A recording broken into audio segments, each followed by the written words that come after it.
Okay, they should pay me for this.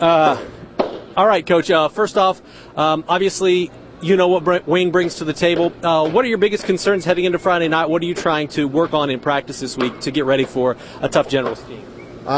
Speed, power, strength. They've got it all. Size. We're trying to replicate their big guys in the middle on defense.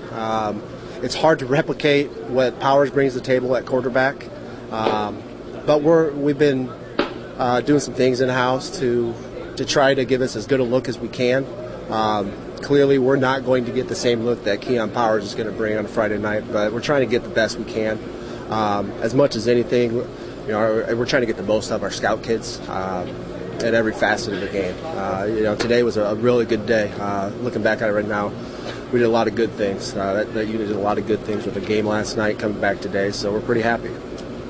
Carry over from the Leo game, obviously. I know you want to clean up some things this week, but still, you feel like this team has confidence knowing that they can go into a game that is, a 1-point ball game and pull it out? Yeah, as looking back at that, too, right after the game on Friday, obviously we're happy with the win. Very unhappy with penalties, a lot of self-inflicted wounds that we cause ourselves.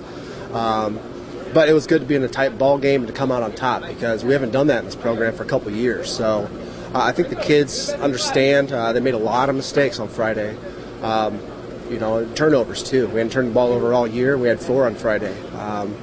We had opportunities to punch it in. We were down inside their 40-yard line 5 times and didn't score. When you look at it and failing in those aspects and coming out on top, that just should give you a lot of motivation, a lot of confidence that you can win even when you play ugly. So we hope we come out expecting a tight ball game, and I'm pretty sure if that's the case, these kids are confident they're going to come out on top.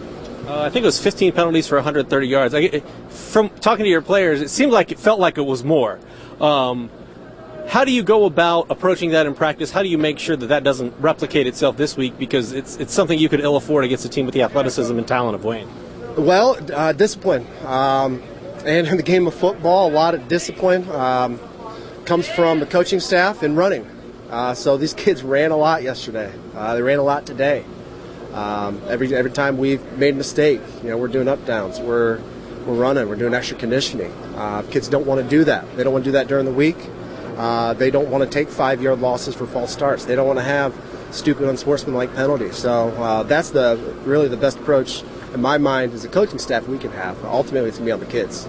Final question. The biggest key you think for this Friday night to come out with a win at Luers Field? Take care of the ball, limit our miscues in terms of penalties, and contain Powers. We got to keep him from getting outside. He can toast you up the middle too. So he brings a complete package in terms of a running quarterback. He can also throw the ball. So we got to play solid, disciplined, physical defense if we're going to have a shot.